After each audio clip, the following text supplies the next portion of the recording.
आज राजा अधर्म का पोषण कर रहे हैं।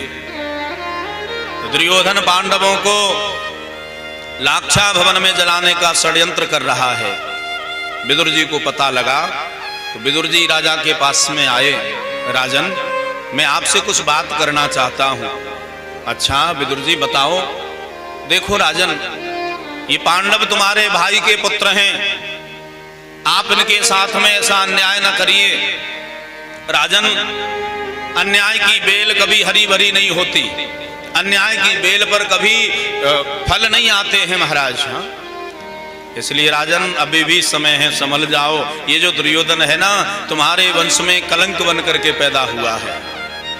राजन, पुराण कहता है, नीति कहती है, यदि एक घर को नष्ट करने से पूरा घर सुरक्षित रहता है, पूरा गांव सुरक्षित रहता है, तो उस घर को नष्ट कर देना चाहिए।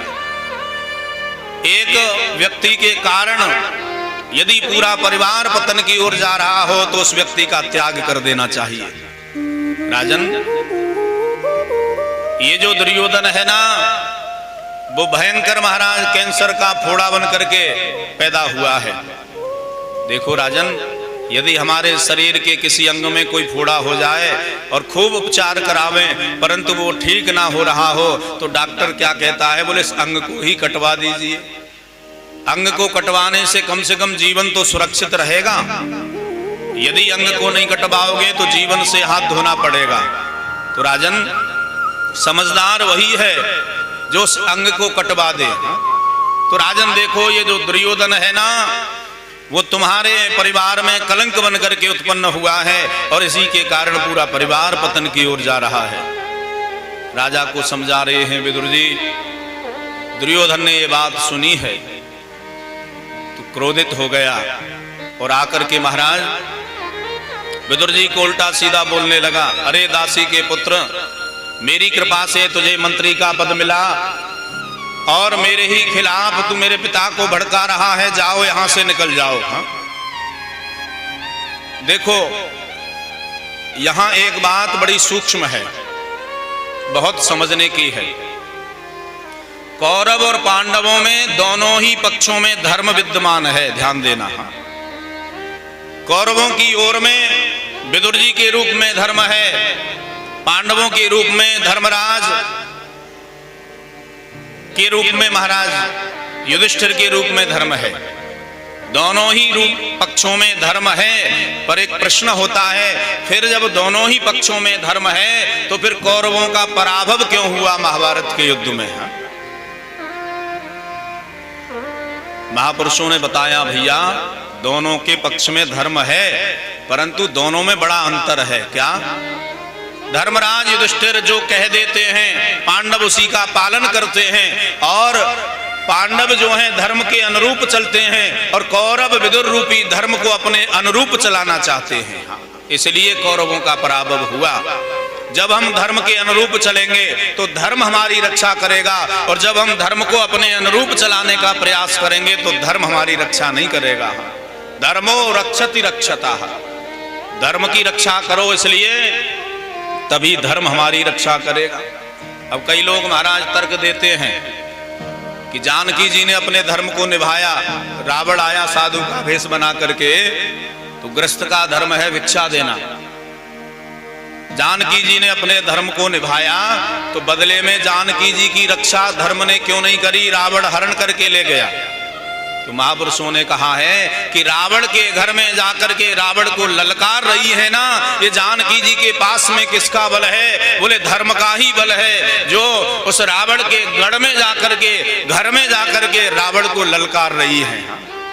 कि तृणधार ओट कहत बैदेही, ये जो बल है वो धर्म रक्षा का बल है। और आज परम आदरणीय विदुर जी ने सुना तो विदुर जी महाराज के नेत्र सजल हो गए। विदुर जी समझ गए कि हमारे परामर्श की आवश्यकता अब राजा को भी नहीं है। दुर्योधन इतना बोल गया परंतु राजा चुपचाप सुनता रहा। राजा ने कभी कुछ कहा नहीं, कुछ बोला नहीं। इसलिए अब हमारा यहाँ कोई काम नहीं है, अब हमको यहाँ रुकना नहीं है।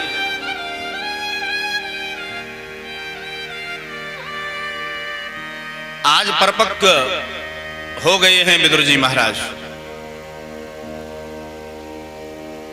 आज विचार कर रहे हैं कि राजा चुप हैं, दुर्योधन इतना बोल गया, इसका मतलब हमारी आवश्यकता राजा को भी नहीं रही है, इसलिए अब यहां से चलना चाहिए। कि सचिव वैद्य गुरु तीन जो प्रिय बोल ही भय आस, राज धर्म तनु तीन करे हो ही बेगही नाश। जिस राजा का सचिव चाटुकार हो जाएगा, समझ लेना राजा का पतन होने वाला है। डॉक्टर यदि मरीज की रुचि के अनुसार मीठी मीठी बातें करने लग जाए तो समझ लेना चाहिए कि हमारा रोग कभी भी ठीक होने वाला नहीं है महाराज। और आज विदुर जी ने धनुष बाण उठाया और उठा करके विदुर जी महाराज चल दिए। और चले तो कहां गए? बोले धनुष बाण को देहरी पर रख करके गए हैं। देहरी पर क्यों रखा? कि कहीं दुर्योधन ये ना समझ ले कि हमको छोड़ करके जा रहा है, अब पांडवों के पक्ष से युद्ध करेगा। धनुष बाण देहरी पर रख दिए विदुर जी ने, मानो विदुर जी कहना चाहते हैं कि लो हमारा शस्त्र यहाँ रखा है, अब हम जाएंगे तो बिल्कुल निष्पक्ष होकर के जाएंगे। हाँ, कि स्वयं धनुर्द्वार निधाय मायाम गत व्यथो या दुर्मानया सा निर्गतः कौरव पुण्य लब्धो गजावया तीर्थ पदः पदानी। आज विदुर जी महाराज चल दिए हैं और विदुर जी जब जाने लगे ना तो महाराज सुखदेव जी ने कितना सुंदर वर्णन किया है। बोले आज विदुर जी नहीं जा रहे हैं। बोले कौन जा रहा है? बोले विदुर के रूप में कौरवों का धर्म ही कौरवों को छोड़ करके जा रहा है। सा निर्गतः कौरव पुण्य लब्धो हो, आज विदुर के रूप में कौरवों का पुण्य छोड़ करके जा रहा है। और यही दर्शन मानस में होता है जब विभीषण जी रावण के दरबार को छोड़ते हैं। अस कहीं चले ओ बेबी